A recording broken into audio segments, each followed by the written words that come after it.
não é uma questão dele ser mais inteligente, mas outra coisa é uma disfunção que eu tenho. Eu tenho um problema com essa função. Por exemplo, cancelar telefone. Nossa, ficar meia hora no telefone para cancelar, 2 horas para cancelar. Para mim, cancelar um serviço de assinatura, algumas vezes eu fico com uma assinatura de um serviço por 8 meses sem uma necessidade absoluta daquele, eu podendo trocar e levando prejuízo naquilo ali, porque tem N outras coisas para fazer. Eu não vou passar 2h30 ali porque eu não consigo passar. Eu já cancelei serviço que eu passei 2h30 por 10 horas seguidas, em 10 tentativas, na última demorou 2h30 e cancelei, mas para mim, tipo assim, foi uma das atividades mais traumáticas que eu já enfrentei na minha vida. De tão grave que é para mim, coisas que são rotineiras, chatas. Então, por quê? Porque depende muito foco, muita atenção, coisa que não é coisa que depende de você raciocinar, criar uma coisa. Não é nem questão de ser chato ou não, porque eu faço N coisas que todo mundo considera chato, considera difícil, considera problemático, eu faço. Não é questão de preguiça de trabalho, é uma questão que eu não consigo. Com a medicação, né, eu vi que eu consegui várias vezes superar essas coisas, né, assim, tem N problemas ainda, tipo assim, tem a questão do acostumar com isso, tem a questão de que, assim, talvez eu tenha conseguido chegar até agora porque não era tão grave, tem os vários graus, né, assim como, tipo assim, tem gente que tem pressão muito alta, tem gente que tem o diabetes muito alto. Eu sei que o meu grau de TDA, apesar de ser claramente diagnosticado, de repente tem outras pessoas com problemas muito piores que tem TDAH, que tem... que os problemas são muito maiores do que o que eu enfrentei, porque talvez o grau deles sejam muito maiores, talvez não tenham algumas características de personalidade, de caráter, que talvez contornam um pouco o problema. Por exemplo, como ser do bem, tenta fazer tudo, tem um senso de responsabilidade muito grande, tem um senso de respeito muito grande pelas pessoas. Então, toda vez que eu levo um prejuízo ou levo prejuízo a outras pessoas em função disso, eu acho que eu tenho a compreensão e tenho a capacidade também de ir lá e por querer fazer direito, também de corrigir, de se disponibilizar para corrigir. Então, isso na minha vida os impactos talvez não tenham sido tão ruins quanto poderiam, mas também teve N casos que poderiam, por uma ocasionalidade que não foi. Por exemplo, eu estava vindo na Teodoro da Silva um dia, 9 horas da noite, e eu simplesmente passei direto no sinal vermelho, como se não houvesse aquele sinal na minha frente. Assim que eu acabei de passar, eu sabia que tinha um sinal ali, e eu sou todo direitinho, não avançaria aquele sinal, mas vinha a 70 por hora, normal, e passei aquele sinal. E veio um carro que por muitíssimo pouco não bateria nele e arrebentaria, porque o outro carro também estava a 70 por hora. Mas eu simplesmente não via aquele sinal. Então, é característica de distração. Outras características de impulsividade, por exemplo, meu pai era super rígido e tal, então, e batia mesmo, se fosse desobedecer, e fora a lição de moral que dava, tinha um certo medo, além do respeito, um certo medo dele. E mesmo assim, por exemplo, com 12 anos de idade, eu peguei minha bicicletinha monareta e saí para fazenda dos meus avós numa rodovia que não tem acostamento e que pegava todo o fluxo da Rio Bahia. Eu saí com 12 anos de idade e andei 25 quilômetros para ir lá por simples diversão, sem falar nada com ninguém, sem falar nada com meu pai, sem nada. Fui lá para casa dos meus filhos, dos meus avós. E porque me deu vontade, falei assim, não, eu quero ir, ninguém vai fazer. Eu sei que todo mundo é contra, sei que é perigoso, sei também. Mas eu acho que eu posso ir, então eu vou. E peguei, montei na bicicleta e fui. Meu pai descobriu depois de 30 dias ou 15, que foi quando encontrou com os irmãos dele, me deu aquela lição de moral espetacular, enorme, gigante. Mas poderia, por exemplo, nesses 2 casos, eu poderia ter sofrido um acidente nessa rodovia, né? Eu poderia ter... No caso do sinal, da van sinal, poderia ter sofrido um acidente sério.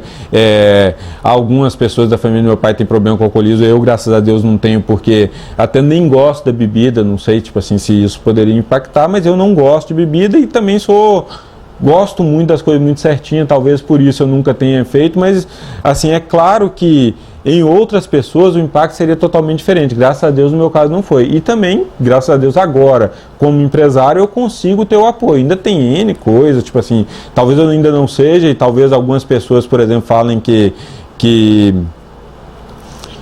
duvidem do uso ou não do medicamento. No meu caso, com certeza, ele tem impactos muito positivos que ainda não me tornam 100% resolvido todos esses assuntos, mas me tornam uma pessoa com a solução desses assuntos igual é para a maioria da população que não tem um transtorno.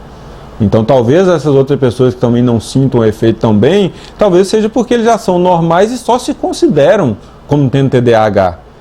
Então ter TDAH com certeza e usar o medicamento, eu creio que sim, ele regula muito bem essas funções e me dá a capacidade de agir no dia a dia fazendo as coisas, não só as coisas criativas, legais, bacanas, que envolvem inteligência, que envolvem projetos, mas sim cumprir também todas as coisas que você precisa cumprir.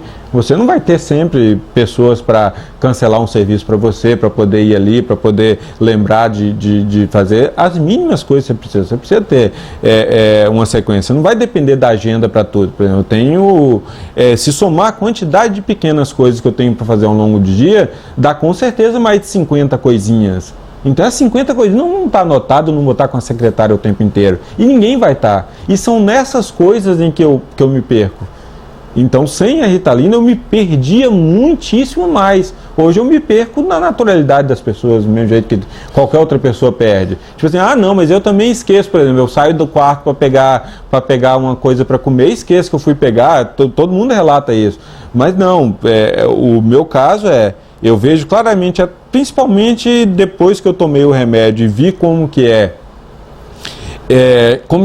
comparei como que as pessoas agem no dia a dia e como que eu passei a agir. E toda vez que eu suspendo o medicamento, por faltar, por não estar no dia, por não ter podido ir na consulta naquele dia e pegar uma nova receita para poder comprar um medicamento, e que eu não faço, eu vejo claramente o Kleber que era sem o medicamento. E aí, como que é esse Kleber? É totalmente desatento mesmo. A memória fica muito mais difícil, dá uma dificuldade. Chega ao ponto de dar prisão de ventre, porque eu não consigo me lembrar de ir no banheiro ou me dedicar atenção suficiente para poder ir no banheiro a hora que dá vontade.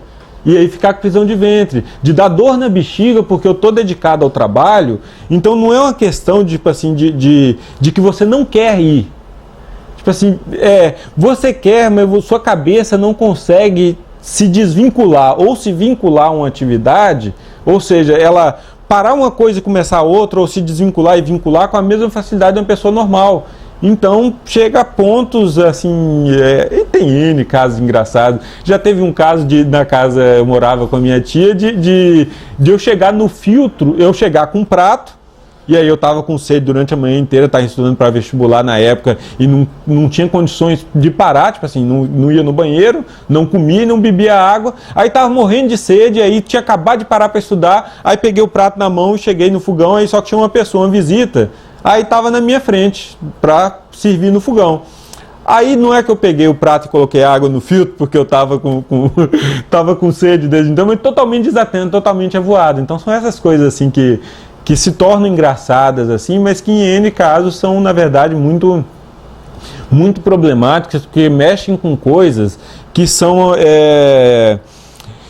que te dão a capacidade de realizar normalmente as atividades do dia a dia, coisas simples. Então, se mexesse com coisas gigantescas, coisas...